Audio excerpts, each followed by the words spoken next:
VGA is an analog display standard that's more prone to connection issues than modern digital standards.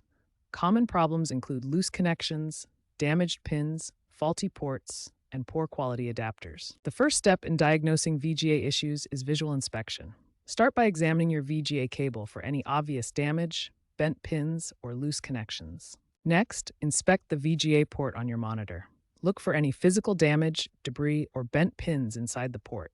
The VGA port should have 15 pin holes arranged in 3 rows. If the physical inspection looks good, the next step is testing.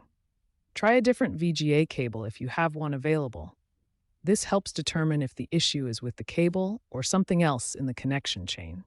If you're using adapters, this is often where problems occur. VGA to HDMI adapters need to be active adapters with proper signal conversion. Cheap passive adapters frequently cause connection failures and signal degradation. Here's your complete diagnostic checklist. Work through these steps systematically to identify the source of your VGA connection problem. If these physical checks don't resolve the issue, you'll need to move on to software troubleshooting.